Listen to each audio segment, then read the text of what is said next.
No, thank you Welcome. for that introduction. Thank you. Let me do it again and make sure we get it right. I have the pleasure and honor of having Miss Abby McNair on my channel.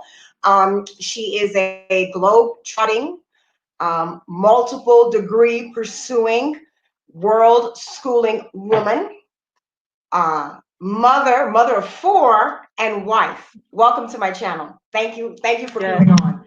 Thank you for your thank patience. you. Thank you for having me. Okay. Can you hear me okay? I can. I'm just trying to make sure my Can screen you is. hear Yes, can you hear me? me? Okay. All right. Um, where are you joining us from?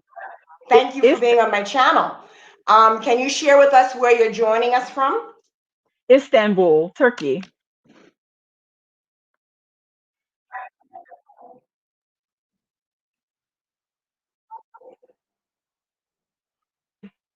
Can you hear me? Okay, Istanbul, Turkey. And how are things there right now? How are you all enjoying it?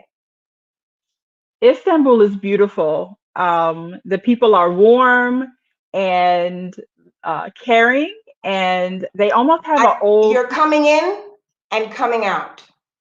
Okay, let me check my Wi-Fi. There is a delay.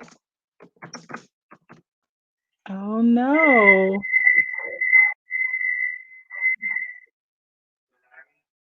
Okay, is it still lagging? You, say something. Can you hear me? Yes. Okay, better. Um, I was saying that Istanbul is beautiful. Turkey is beautiful. The experience that we've had thus far has been warm, and as far as how they're handling the pandemic, how they accept foreigners, the experience has been well worth the very long journey it took us to get here. Okay. Now, share with us your family. Just give us a composite of who all are in your tribe. Your So it's myself, my husband, and we have four children. So there's our daughter, and then we have three sons.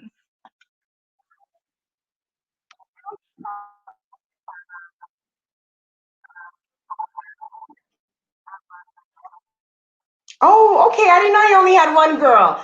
Okay, I thought it was two and two. Okay, two and two. Is the big girl? Is she the firstborn? She is. She's the eldest.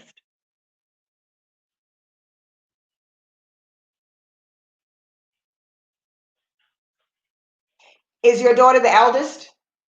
Yes, yes, she's the eldest. Still lag, Oh, lagging.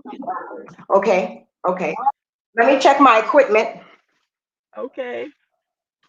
It normally works so well. I'm not sure why it's Okay, not working. I don't know. We've done all that we could do. It's probably the internet. Okay, now we're starting from the beginning and we're going to work our way back. You said that it was a long journey to Turkey. Can you walk us back from Turkey a little bit? Well, if I were to walk you back, I would say that I started it to enroll in my graduate program, which was supposed to be a campus-based program. And so we stopped traveling to go to California in order for me to attend. And so we had a little bit of gap time between January and March. And so we decided to kind of hang out in Canada. And then COVID happened. And then we were trapped in Canada, and then we were able to get out of Canada and we ended up being stateside as we tried to figure out whether my school would reinstate or whether they were going to go online. And so in the process, we figured out that they were not going to reinstate and that we would have to continue online. And so we just relocated to Mexico. We figured we had been there before and we just really needed to get out of the US for all the reasons that we escaped the US originally. And so when we found out that the school was going to continue to go online into the fall, we had went back to our original plans, which was to come this way in the world. And so that involved us going from Mexico, Tulum, to Miami, from Miami to Lisbon, from Lisbon to London, from London to, I think it's called Dusseldorf, Germany, and then from Germany to Istanbul. Globe-trotting, just globe-trotting. Yeah.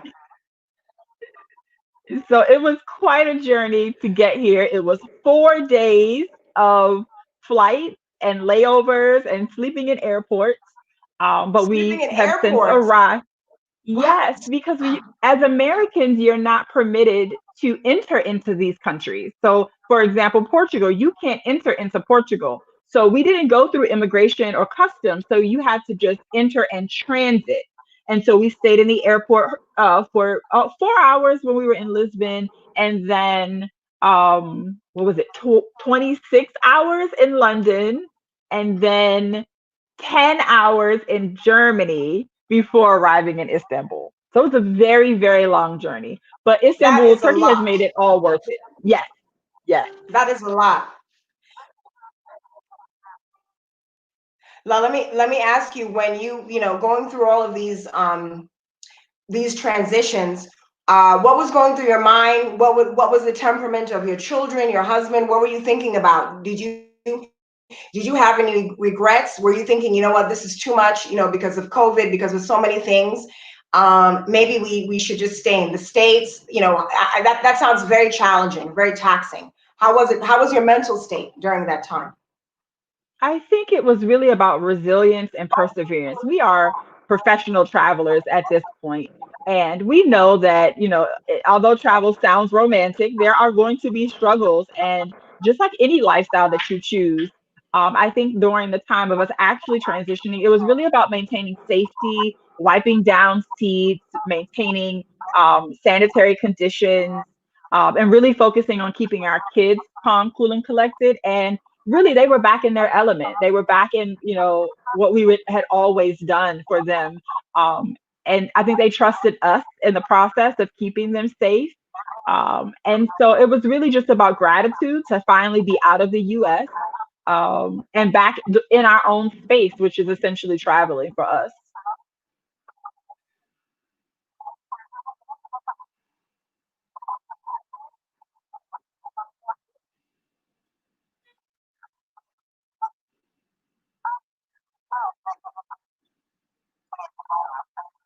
Okay.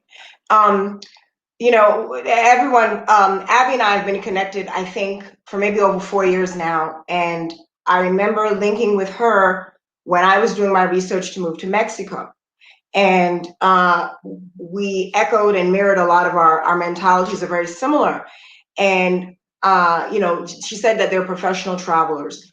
Tell us about what started you on this wandering path, this traveling path, uh, with your family, your children, and your husband. So I would say that Trayvon Martin was essentially the catalyst for my need to find an alternative existence. Much like for Ida B. Wells, right? Thomas Moss, that lynching was the moment of radicalization for her. And for me, internally, when we experienced Trayvon Martin's murder, I said, I cannot do this anymore. But it was a delayed reaction. It was something that was far off. That was years before we actually constituted our travel. And we were presented with an opportunity when my husband was getting out of the military, and it was, what do we do? And I was faced with the confrontation of what America represents versus what it is in practice. And so, like, it's the land of the free, but the daily oppression of Black Americans. The American dream, house riches, white picket fence, but then the contrast of preoccupation of money, the unhealthy work ethic, and how is that obtainable for us? And so it caused me to challenge my core beliefs and the narrative around what I wanted for my family versus if my actions were parallel to that. And so digging in and saying, I have a lot of cognitive distortions, right? I have a lot of beliefs that don't necessarily align with what I want to be actually doing. And I challenged my husband at the time to do something radical, which was world schooling, which was giving up everything materialistic and following the need for safety and freedom and passion and creating an alternative existence. And if, at that point, it was a lot of white reflection, right? A lot of white people doing what we wanted to do and trying to find brown people who were also doing Now, let me ask you, because you mentioned the military, and you mentioned America not living up to the ideals and principles that they were founded on. Being you took an oath to protect and protect the United States. How did you reconcile that with being fed up? With your day, your reckoning was what the killing of Trayvon Martin and his killer, not being punished. And we know this story, like you mentioned, Ida B. Wells. Those that do the killing write the reports. I always use that quote. How did you reconcile being a military family and not wanting to do America anymore, for the lack of a better word, not wanting to live in the States and wanting to travel and to have a different existence? I would say my husband took the oath. Let me put that first. I was Oh, much okay. of the I'm sorry. resistance. No, no, Oh, no. okay. I'm I was sorry. much of the resistance. But we joined the military very young and very naive and not having a clear understanding of what the military actually was and what they actually stood for. Again, we go back to theoretical understandings versus the practice. And so being in the military for 12 years, you get to see all the dirty little secrets, right? All of the backbiting and the oppression and the racism. And so over time, you see the brainwashing and the ability to say this does not represent what it is on TV. It doesn't look like, you get a McDonald's burger and it's nice and it's pretty, and it's perfectly made. That's how the military is presented. But when you get into it and you buy that burger, it never looks like that. And that's exactly what we experienced in the military. And we experienced it implicitly and then explicitly, and that caused an immediate wall for me, an immediate point of rigor, like needing to back away from um, this space. And if I could just share a brief story of how it comes around full circle. We visited Malaysia, had a wonderful host, and then they invited us to a refugee woman's home. She was Syrian, and it caused reservations in both my husband and I to sit with this woman and hear her story and understand her cultural context, um, in relation to the fact that my husband, as a retired service member, participated in some way in her having to relocate, her being a refugee, and her sharing this warmth with us, this level of forgiveness, this understanding, really touched us in such a deep way that it reaffirmed our separation of the military, because it's not what we It stood made for it anymore. humanized it. It humanized It it did. for you. It did. Okay, it And they do humanized a it very for good you. job of Now, you dehumanizing. mentioned that they do a very good job of dehumanizing. I can imagine. I could imagine. You said that you all joined the armed forces, when you were young and when you were naive. From what I understand from people in my family and friends and people in the community, even down to my daughter's siblings, her father's children, he was a soldier in Ghana, in West Africa. So, he's very military minded. And when his children came here, he made them enlist in the Army Reserves, is it? The Reserves. So, of course, he wants my daughter to do the same. Um, and I find that with, Black and brown people, it's a very secure, option. It's something that's sold to us as a secure option, as a solid career. They pay for your school, you get housing benefits, they help you in all these different ways, discounts. So it's something that's really pushed, particularly in Black and brown communities in the States. They make it out to be very attractive. Was that the same situation with you and your husband when you all enlisted? No, we were again naive. My sister and her husband at the time was joining, and we went in. I went in as full rebellion. Another I was lag. like, I said, Apologies, absolutely. apologies. I hope she can hear me. Okay, I didn't hear you. It was a lag again. Sorry, is it back?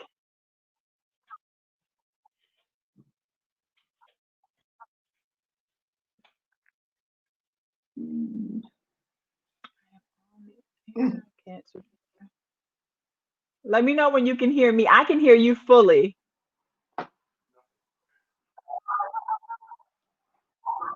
You're back. Okay. The And you can internet. hear me. The internet sucks.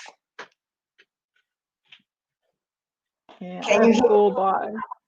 I can hear you. Now I can hear you. Okay. I was saying that You're we coming joined in and from a coming very, out. Yes. I'm not sure. I have full bars. I'm not sure why it's doing this. Yeah. Oh no. I don't have to share screen. I don't know. Can you hear me?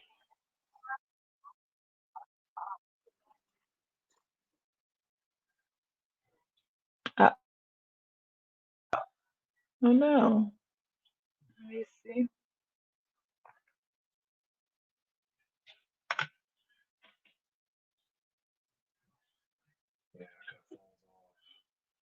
Oh, you know what?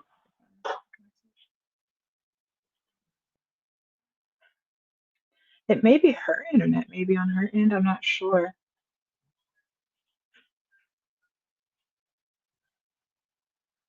It still says it's live though.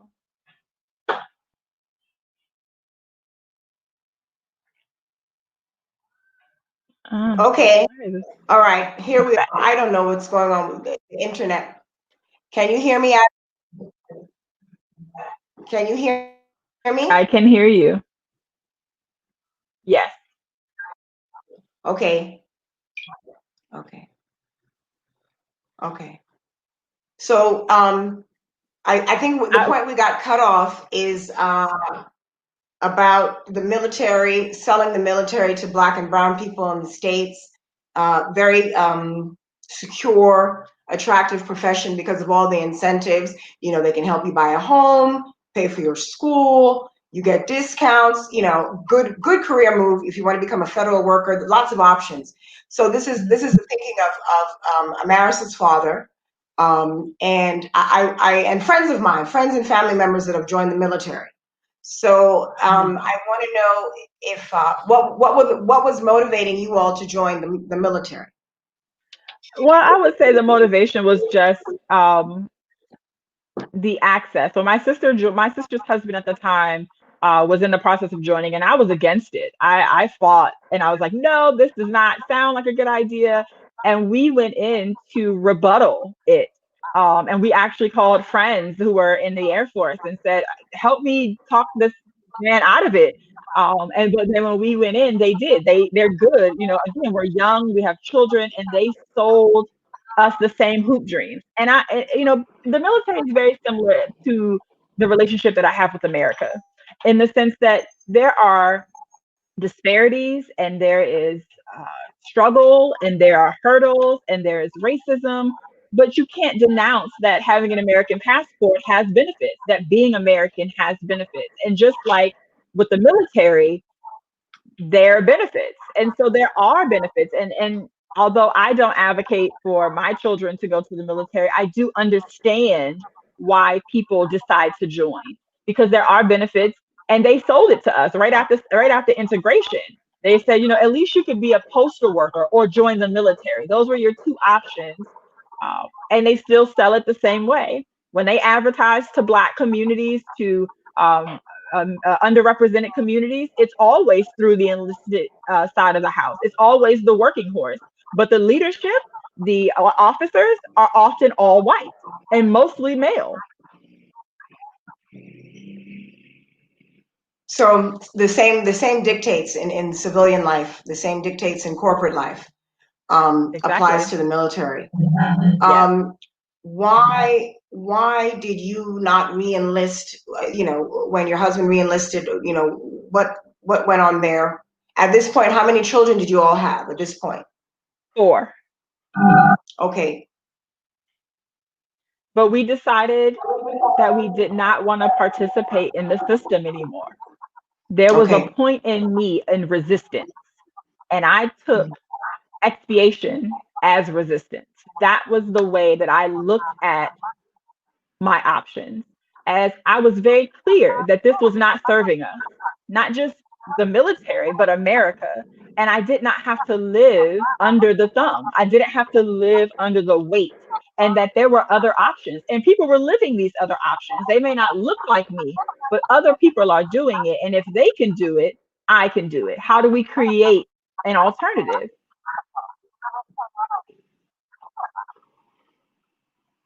So let me ask you, very true. I mean, I agree with you 100%. That was, motivated me to leave the States. You said that there weren't people that looked like us doing it. So now I want to know, how supportive was your extended family, your in-laws, your mom, your family, your siblings? How supportive were they of you all embarking on this lifestyle? What did your village think about you all doing this, and how were they supportive or not? Well, it's a two-part system. So if you're talking about my family, I would say they know that I am a free bird and that I do exactly whatever it is that I've decided to do. So I would say that they were not Okay. supportive in the sense that they were excited, but supportive in the sense of Abby has found a new way to exist, and we're going to watch her on this Okay. journey.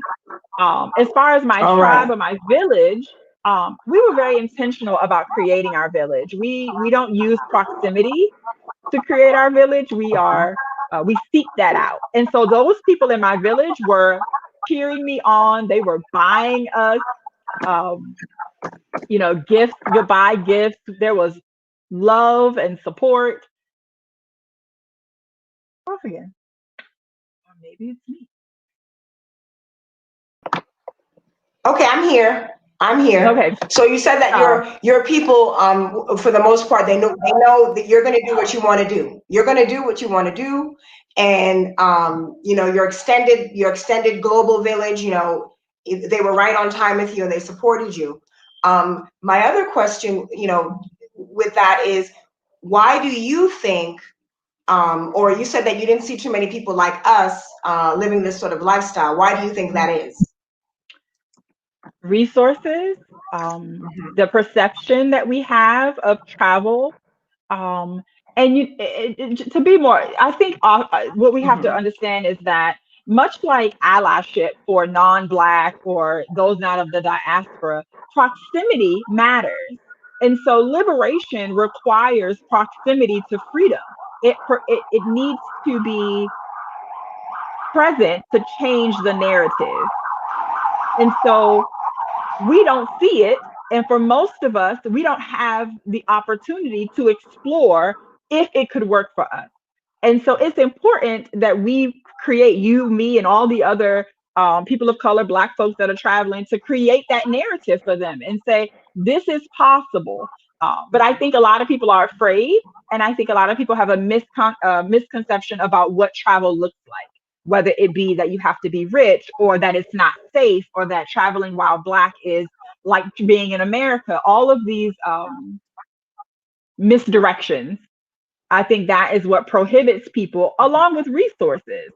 We get very comfortable, Mhm. right, in the socialization and in the construct of, you need a 9 to 5, you got to have a house, you got to have a car, and so we don't understand how to navigate away from these walls that we've built for ourselves, this cage that we built for ourselves, and into freedom. And so we just go back to, I mean, you proximity, preaching a being able good to see word. it. You preaching a good word. Hmm. Hmm. You preaching a good word. You're absolutely right. I think, we get trapped. We get trapped by so many things. When I see people in the groups asking, well, what did you bring with you from the States? When you moved to X country. And I just said yesterday, I said, well, my rule of thumb was, if it didn't fit in a suitcase, it wasn't coming. So it was very cathartic for me to sell my furniture, I left my car with my ex. I was like, you take care of it. I don't want it no more. I'm not. I sold my. I had a lot of statues and stuff that I bought from the Ivory Coast in Ghana when I spent my time in Africa. Left it with my girlfriend. Left furniture with my mama. So I was just letting go of a lot of things, shedding a lot of things. I literally moved here with suitcases, and to date, 3 years later, to date, we don't have a lot of things. We just bought some kitchen appliances. I don't want to have a lot of stuff because I don't want to be weighed down by a lot of things. And I think that could be a part of, like you said, it is a part of some of the conditioning, the needing to have things that affect a lot of us. And let's go back to the situation with Trayvon Martin. And you said, it took a little bit for you to actually do it. Where was your first country that you all traveled to, and why did you pick that particular country? We traveled to Playa del Carmen, Mexico. That was our very first. Mexico, mi Yes, yes. país. Okay. I think we chose Mexico because it was close enough that we could try it out. On one hand, I kind of ultimatum my husband, if you would, because he was not sold on the idea at all. And he wanted to be stable. And so I said, okay, listen, you can go be stable wherever the place that we choose together, let's say Atlanta for arguing purposes. And I'm going to travel with the kids and we'll come back, every few months and we'll spend time together and we'll go back out. And so Mexico was my first dry run as almost a single mom traveling. It was just me and the children experiencing Mexico. Oh, And if you've okay. never had, a testament to your motherhood and your wit, um, traveling as a mother singly, especially, will definitely give you your Four back. kids. Yes, four kids. I just have one. Four is a lot. Yeah. And so we How was traveled that in. for you? How was that time period? It was it was a lot of self understanding, a lot of evaluating what I valued, what I wanted to experience, what I viewed as safety, um, what I saw in my children, their personal resilience, their ability to mature and develop this level of independence and responsibility.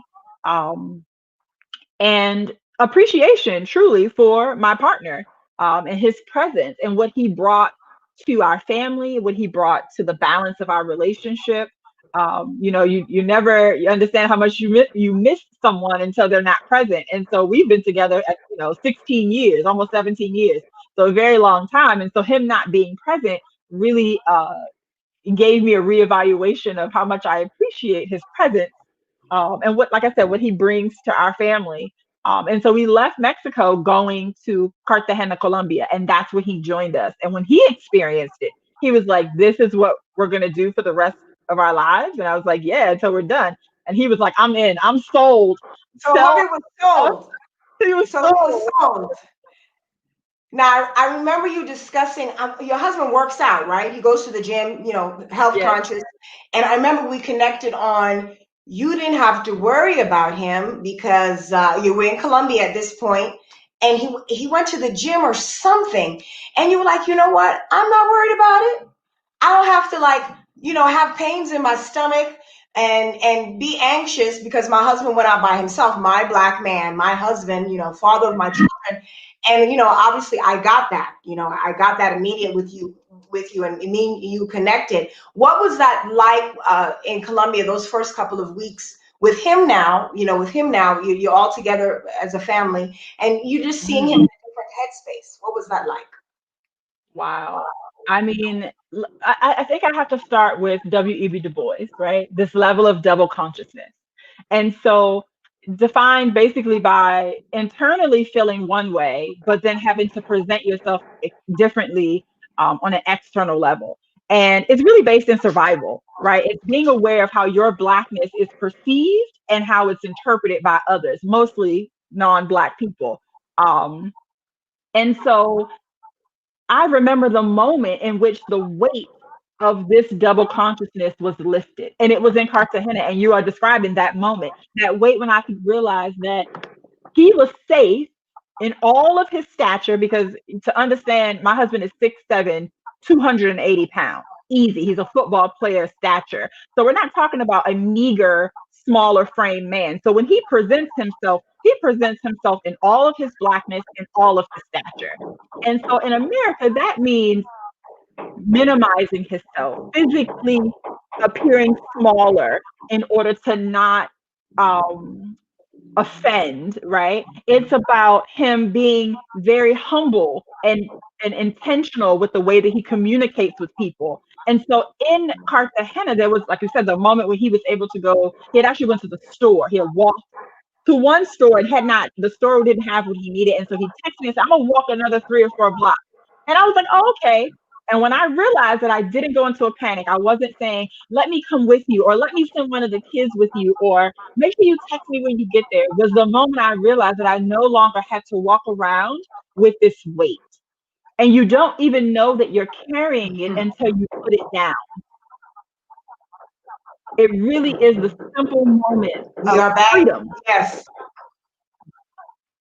of being able to exist in my That, humanity without the weight of my blackness or his blackness, not being a buffer yes. for how the world sees him or how the world sees our sons, because our sons are equally, they're 6'6" at 15. Mm.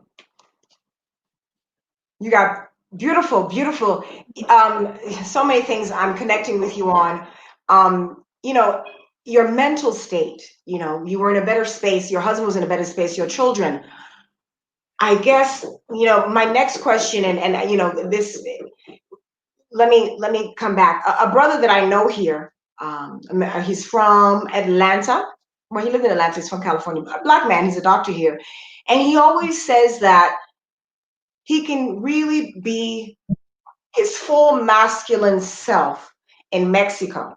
He relishes his masculinity. He's really able to be his true black African self in Mexico.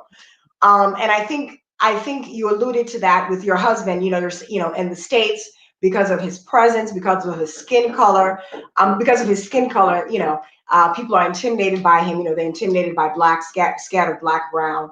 And while you moved to Colombia, um, that that was kind of no longer an issue in the same sense. I know he's. Oh, uh, have you, what has he said while living abroad now in terms of him, you know, really relishing his masculinity, relishing who he is in the fullness of his manhood, I guess is what I'm trying to say. You know, realizing the fullness of his manhood, not having to, you know, like you said, minimize himself, you know, to be less threatening to people who perceive him as threatening because he's a black man. I think that goes back to like self-actualization, the full fulfillment of one's potential.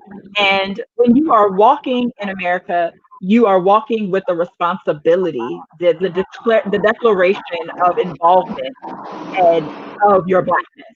And being abroad has provided so much space for him to self-actualize, to follow passion, to follow purpose, um, to see himself fully, to be able to, you know, walk in a certain neighborhood, or to speak to men in that whatever culture we're in, and not feel the need um, to, like I said, minimize himself. I think, again, we go back to the reflection, being able to have access to skin folks, right? They're not all black, but the brownness and the unification and the community that that builds in all the different countries that we've been in, to just connecting and finding other diaspora, other diaspora males who are also experiencing that. And so the need to even minimize the masculinity, you know, to not have that toxic level of masculinity that needs to be asserted so that you can, because eventually, inevitably, you're putting up a wall of protection. And here he can let that down, and he can say, "This is just who I am, and these are the things that we have in common." regardless of where we come from, this brownness has unified us. And we've traveled to mostly brown spaces intentionally. Um, and I just think it's been a beautiful journey of him understanding himself out of the context of his blackness. Because in America, you are raised from the very, very beginning to see everything through race, the lens of race. But when you travel, that no longer matters. People don't see you as Black, they see you as American normally, initially. Very true. And so it's been revealing to and healing, really, to be able to experience life as a human, not as a Black man or a Black woman, just as a person that exists from a place that they can recognize. And so, yeah. I can relate. I can relate. Hi, I'm Yeah. Abby. I'm Abby. That's it. I'm Abby. This weight, it has been released.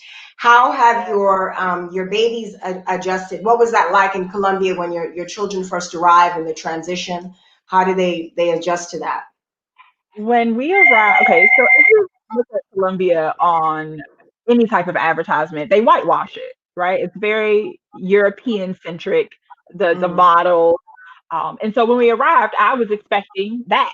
And when we arrived, we realized that Cartagena is the birthplace, or the landing place, I should say, of every enslaved person taken out of Africa. You had to go to Cartagena before you could go anywhere in the Americas. So it I has didn't a know very that. heavy African descendant diaspora. Okay. And so everyone looks like you, really. And my son turned to me as we got off the plane. We ended up in the taxi. We got out and we were kind of just standing around, trying to figure out where we were. And he looked and he tapped me and he said, "Mom, everybody looks like me." And I held it in at the moment because I was still trying to process where we were and how to get to, because this is only our second landing spot.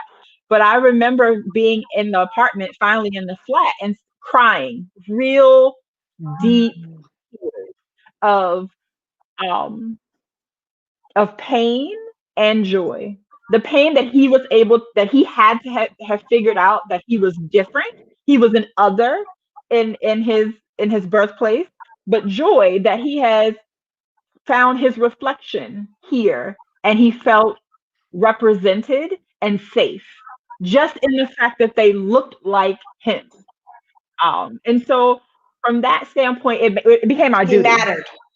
Yes, he mattered. And that, again, we go back to the unification, but the diversification of the diaspora, that it was a clear example of that we were polylythic, right? That the diaspora was not monolithic, and that you could be brown in America, you could be brown in South America, you could be brown in Turkey, and you were literally, your origin place is the same. Mhm, mhm. And so it really just provided context and comfort to our existence, and again reaffirming our need to travel.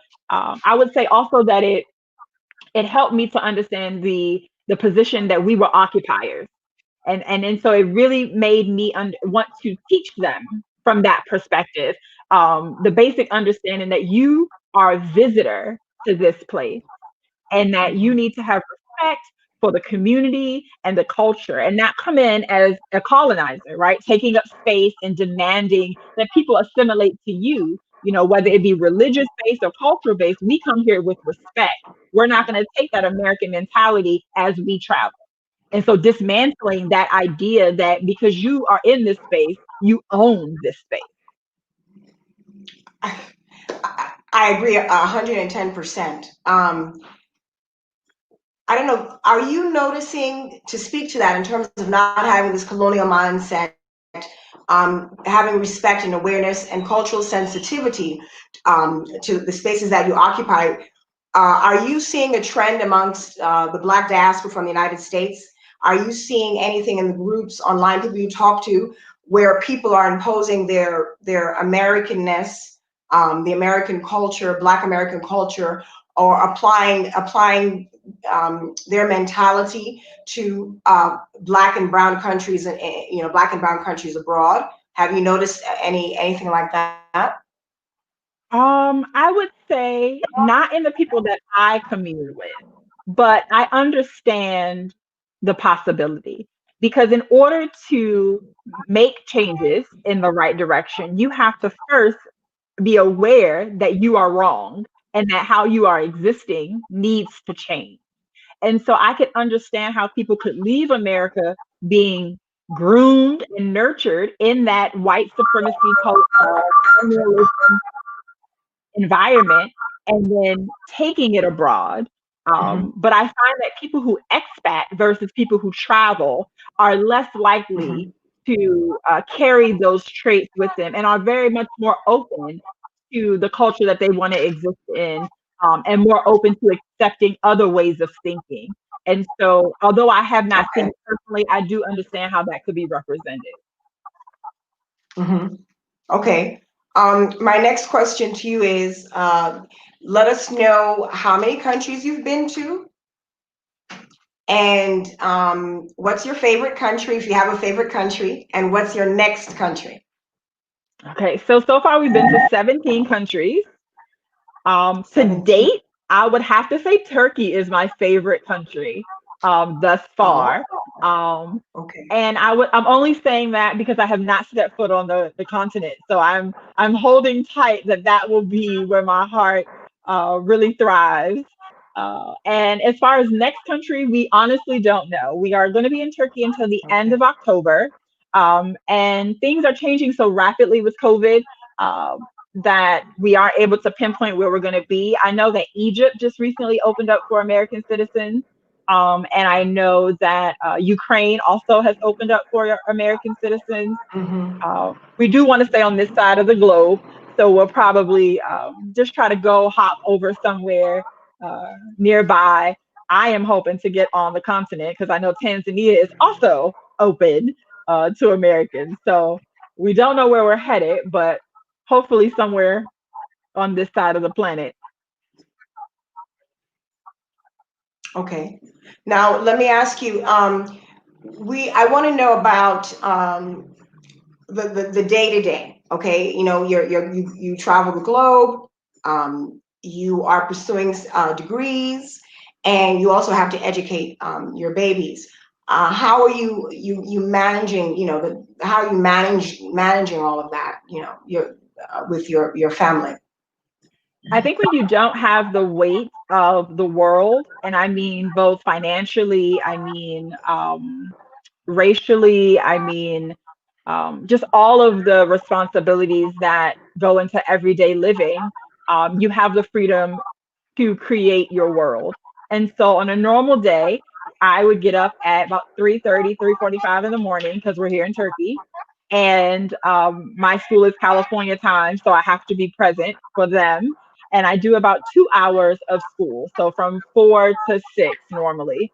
And then I spend from 6 to 7, 7:30. I normally do self time, so that's like writing my book, or working in the area in which I want to see impact on my website, things like that.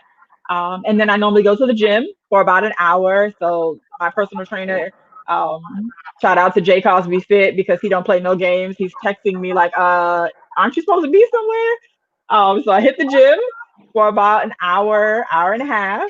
And then we do breakfast. And here in Turkey, that normally means going down to the store to get whatever's fresh and local, fruit or croissants or whatever, because their breakfast is a bit different from an American breakfast.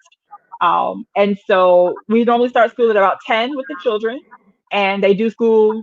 The older two children are college enrolled, so for the most part, I don't facilitate school. And then the middle son is high school, which is online. So I also don't facilitate school. We give them a lot of agency, a lot of responsibility with their education. And so really I have just the youngest and he's 9. And so we normally sit down and do passion led. So whatever, for example, we're going horseback riding tomorrow. And so today we learned about horses. Um, Beautiful. and Beautiful. after school is over, we normally do lunch. And then from about 1 to, I would say, 5, we're really just independently exploring the world, whether that be out in the public or doing an activity. For me, it's a lot of like schoolwork, reading, podcasts, and then we have dinner, and that may be in the house or out in the street. And then me and my husband normally and I go for like a walk for about an hour together just to decompress and spend time and talk, and then shower in bed, really. If it's a day where we're going out and exploring, then we're up early. I think on Friday, we're going to fly out to another city. And so we're going to be up really early and we're going to spend the day out. We're going to fly to a new city, explore that city for the day, and then fly back. It sounds like a joyful existence. I mean, it sounds doting, it sounds romantic, but there are struggles. Again, I go back to Mm. any lifestyle, running out of water, safety, finances, transit, visas. It sounds like a joyful existence, very peaceful. You get to pursue. Okay.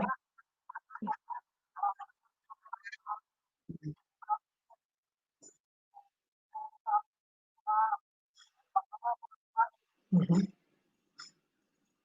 Let me ask you. It's beautiful. You get to pursue things that bring you joy. I know that you're in addition to you pursuing degrees, your husband is now a professionally trained chef. So, do you think that's something he would have been able to pursue if he was still, if you all were still in the States? No, no, because again, we go back to he decided to become a chef after we had traveled for about 2 years, I think, a year and a half at least. And he was able to find purpose and passion in food and how he experienced the country through their culinary exposure. And so when he realized how much, when we would visit a place, it was for him, when we would talk about it, it was really conceptualized through the food, through the spices and the cuisine and how that connected the people together.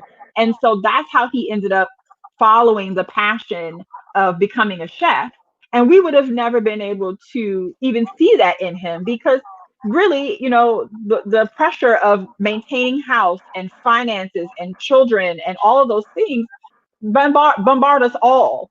And so it really provided the Mhm. freedom to for him to explore that. And so now he's able to do chefing in all the countries that we go into. He'll visit a restaurant, ask if he could do, something in the back, or could he see the kitchen. And he's now also pursuing a degree on his own, which is digital marketing. So his goal is to merge the two, and really bring um, awareness to all the cuisines and the history of the cuisines of the countries that we visit. Tell him I'm gonna be looking out for him on the Food Network, the I, Globe-trotting, former military brother, right, international culinary star. All right, I see it right now. I see it right now. bright Tell him I'm light, gonna look out bright for light. him. That's right. CNN, BET, whatever. God bless him with Yes, that. God bless him with that. Um, yes, yes. you guys are, these international people, and I know we had talked about maybe having a more permanency in your travel. Can you advise people, your game plan a little bit as to how you're going to secure that residency, and then have that room to maneuver? Well, in some countries, it's a lot easier than other countries to get residency or to get citizenship. And so, by us being able to travel, we're able to see what we really want out of a space. So, when you're American, you're born in America, you have to accept America as is. But when you travel, you're able to see, the democracy, how they treat uh, women, what the political climate looks like, the financial security in the economy. And so by traveling a little bit, we've been able to kind of narrate what we look for, what we're looking for, in a space. And so our initial goal is to maintain or get residency in multiple countries, actually, and to try out living in those spaces for longer periods of time to see if it's a good fit for our family. I don't think we ever intend on being fully stable, maybe when we're old and gray, but just to have a little bit more stability in a space. And so basically getting the residency and then maintaining that residency for whatever the required period of time is in order for you then to move into citizenship. So here in Turkey, you would have to purchase a property, which is not very expensive. And then you would wait the 4 years with your residency. And then you could apply for citizenship. So it just depends on the country that you're hoping to maintain citizenship in. There's tons of expat communities. I don't get bounded by the language barrier. I know there's a lot of apprehension around, getting scammed, and there are so many resources, referral services. You see, my hair is braided up. 2 days ago, it wasn't braided up. I've only been here 2 weeks, but you just connect with the people who are already expated to where you are, and literally build community and say, where can I get my hair braided? Where can I get my boy's haircut? How, and the wonderful young lady I met was able to connect me to someone who works in the immigration. So it works with a lawyer, a law firm that helps foreigners navigate the residency. And so, again, if you want to do something, you have to look at how you're viewing it first and say, am I looking at this from a limited point of view, or am I being open-minded about this, a growth mindset? And when you look at it from a growth mindset, if people live there, you can live there. If people exist in that space, you can exist in that space. It's just about Absolutely. figuring out how to navigate that. Absolutely. That's great advice. I think you're making very smart moves. I'm like, shoot, I need to do that, country hop and see, what systems that are in place that appeal to you, appeal to your mentality, appeal to your ethics, your morals, your political Mm. leanings. I think that makes a lot of sense. Try on a country for size. So that's great to have those options. And obviously, talk about what your daughter said about wanting to travel and being in different spaces.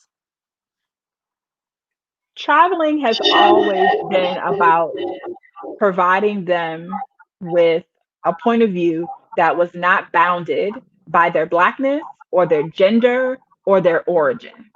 And so it was important for us to center their education around their Blackness, but also not around American culture. So by traveling, we've been able to expose them to all different types of um, environments, cultures, religions, um, geographical locations. And she has since decided that she's going to go to college. Even though she's in college now, she wants to get her postgraduate degree in London. Mhm. And that's where she wants to exist. Um, and I am all for it. So So, I got to hook her up with my little cousin because my little cousin there is we right are. now at Oxford. So there you go. There you go. There you go. Again, building community, right? It's all about building community. Yes, yes. I'm excited for her. I'm excited for her. So London clicked for her. That's where she found her space. And you love Turkey. What about the three boys and your husband? Do they have a more or less favorite country that you guys have been to or want to go to? I would say no, I don't think so. They are very flexible. You Okay. know, they're true teenagers. I have two teenagers, so it's like I don't care. Do we have Wi-Fi? Is there good food? Is there things that we can do? That's where they exist. Okay. Travel or no travel, kids are gonna be kids. Kids are going to Um, be I would kids. I would say for my husband, he really enjoyed Malaysia. He Mm, really enjoyed Malaysia, and he really enjoyed Vietnam. He okay. really did. And I think it goes back to the culinary experience, as far as the freshness and all. It was just so contrasted to what we had experienced, or we've experienced, culinary wise, um, before. So it's such a different experience for us. I love Vietnamese food. I don't think I've had Malaysian. I love Vietnamese food. Have you noticed any differences in your physical health with this Oh yeah. lifestyle that you've embarked on? What have you noticed with you and your physical health? I mean, just access to fresh food. In America, everything is flown in. And in Mhm, most of the countries that we visited, we don't stay where the tourists stay. We stay where the locals stay. Like mhm, we're not in a hotel. We're in an Airbnb in a flat in the middle of a city. And so we have access to what the locals have access to, and that is eating locally. We eat what they eat. And so the fresh produce, the fresh meat, they have meat markets. In America, it's like a grocery store, it's like a Safeway or a Walmart, and everything is in there. In most of the countries that we visited, this is the produce, the fresh market, and this is where the meat market is, and there's specialties. And mhm, so they're not getting bulk supply of anything. mhm, If it's a great example is we went down to get lamb. We went out for breakfast to pick up breakfast, and we was like, "Oh, they had lamb in the refrigerated section." And we said, "Oh, we'll come back and get it for dinner." And we went back for dinner, and it was gone. There was no mhm, lamb, and that's it. And so we had to, adjust essentially or eat something else. But I would say physically, I experience less weight gain. One, because the lifestyle requires you to get up and move. You got to walk, or you have to, get on the metro, or because we don't have access to a car. You can take Uber, but then when you get to that location, let's say you're going downtown for the day, you're going to spend all day downtown walking around, shopping, experiencing, visiting. I would also say my mentality, just having the clarity mentally with what I put in my body, the understanding that how they correlate, right?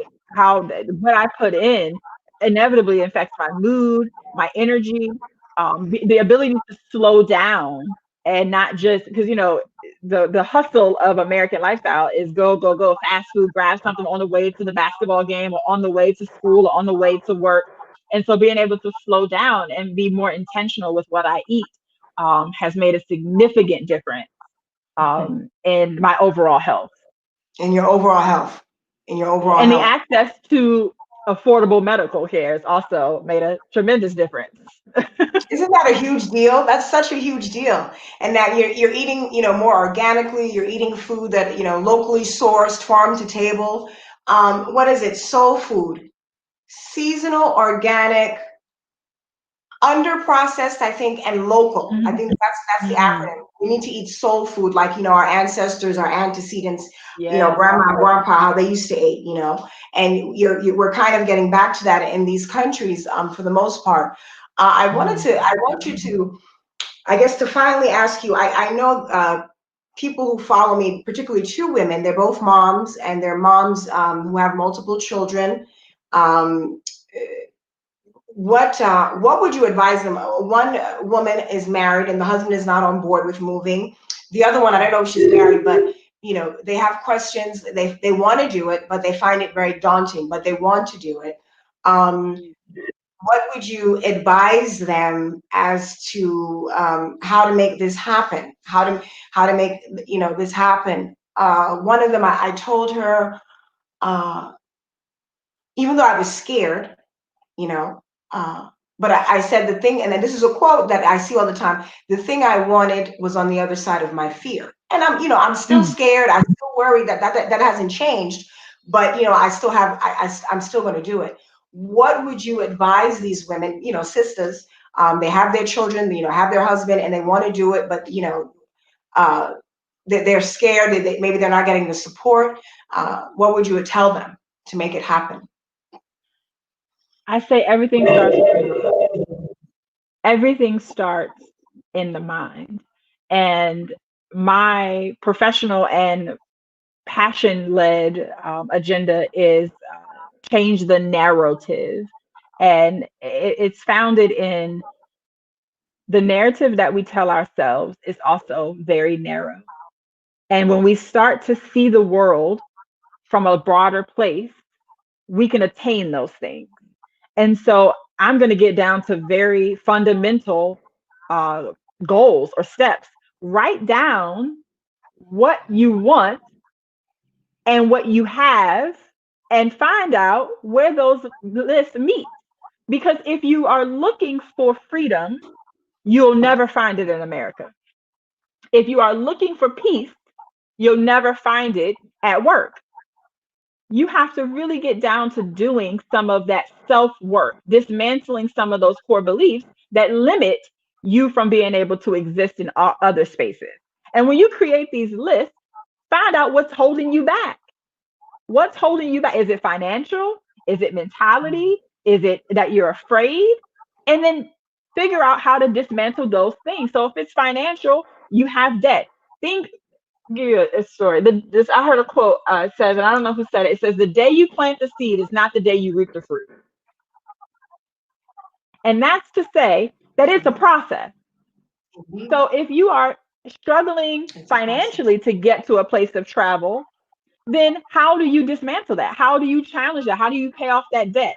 It's about choices, right? Am I going to buy those new shoes, or go to the movies, or am I going to save to that passport? It's about measurable goals, right?